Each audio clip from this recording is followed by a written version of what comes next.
Berita menarik hari ini di Soka.com, Rabu 27 Oktober. Kita mulakan berita menarik hari ini dengan perkembangan COVID-19 di Sabah, di mana 4 daerah mencatat peningkatan ketara kes COVID-19 yang secara tidak langsung menyumbang kepada kenaikan kes baharu di Sabah hari ini.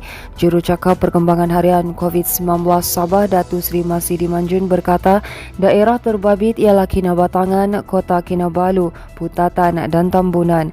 Katanya 4 daerah itu juga adalah antara 13 daerah yang dikenal pasti merekodkan peningkatan kes baharu pada hari ini berbanding jumlah kes yang dicatat semalam.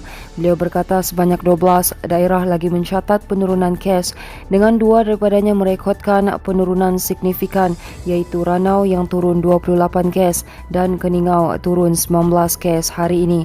Katanya daripada keseluruhan kes baharu hari ini, sebanyak 206 kes atau 35.21% adalah jangkitan yang berpunca daripada saringan bergejala, iaitu kategori yang disinonim dengan kes sporadik.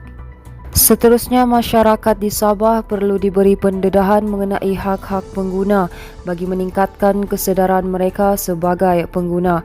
Menteri Pembangunan Masyarakat dan Kesejahteraan Rakyat Sabah, Datuk Insinyur Syahelmi Yahya berkata program mengenai kesedaran pengguna perlu terus dilakukan. Syahelmi berkata kempen kesedaran hak pengguna adalah antara usaha bagi memastikan peniaga tidak mengambil kesempatan, terutamanya ketika tempoh pandemik. Syahelmi yang juga pengerusi bersama JPN Sabah dan Ahli Majlis Gerakan Pengguna Kebangsaan MGPK berkata KPDN HEP akan selalu membuat pemantauan dan penguatkuasaan terhadap peniaga yang ingkar. Sementara itu, bekas jago badminton negara Datuk Lee Chong Wei dilantik menjadi Duta Pelancongan Sabah bagi tempoh Oktober hingga Disember tahun hadapan. Menteri Pelancongan, Kebudayaan dan Alam Sekitar Sabah, Datuk Jafri Arifin berkata pelantikan itu dilaksanakan berdasarkan kepada reputasi beliau yang masyhur di pentas antarabangsa. Katanya sejarah memenangi pelbagai kejohanan dunia dan mempunyai ramai peminat di seluruh dunia dijangka mampu menarik perhatian ramai pelancong untuk datang ke negeri Sabah. Jafri berkata pelantikan berkenaan sekaligus menjadi berita baik kepada pengusaha pelancongan di negeri ini untuk meraih pulangan yang baik. Katanya pihak kementerian amat yakin peranan Chong Wei akan mampu melonjakkan industri pelancongan di Sabah. Sementara itu, Chong Wei ketika ditemui berkata beliau berharap akan mampu membantu meningkatkan lagi industri pelancongan Sabah. Katanya industri pelancongan amat terjejas sejak hampir 2 tahun akibat pandemik COVID-19. Berita seterusnya, Parti Solidariti Tanah Airku STA mahu pindaan cadangan Perlembagaan Persekutuan bagi mengembalikan status Sabah dan Sarawak sebagai rakan setara dengan semenanjung diperincikan dengan sebaik mungkin.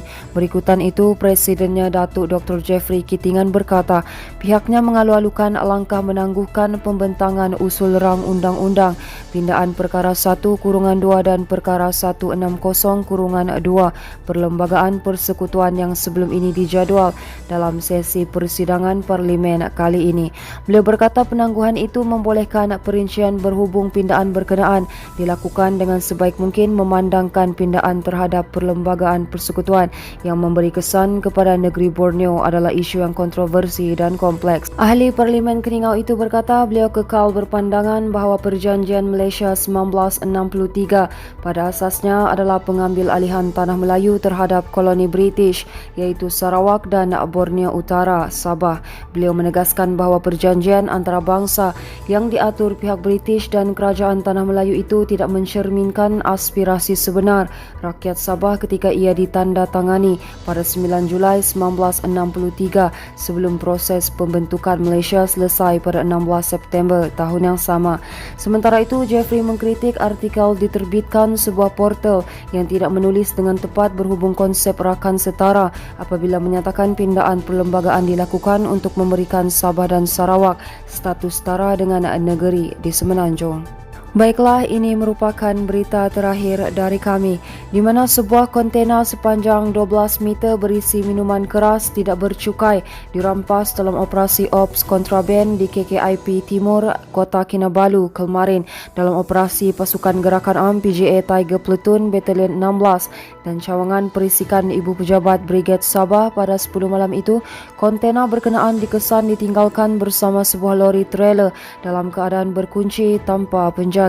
Komander Brigade PJA Sabah Senior Assistant Commissioner Abdul Rani alias berkata, operasi dijalankan berdasarkan kepada maklumat awam. Katanya selepas pemerhatian selama 3 jam, pasukan operasi terus melakukan serbuan dan membuka kontena berkenaan untuk pemeriksaan.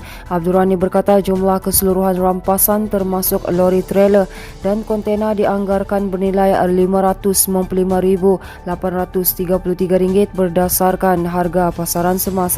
Katanya siasatan lanjut dijalankan mengikut Akta Kastam 1967. Baiklah, itu sahaja yang dapat kami kongsikan setakat ini. Teruskan bersama kami untuk mendapatkan berita komprehensif hanya di diasoka.com.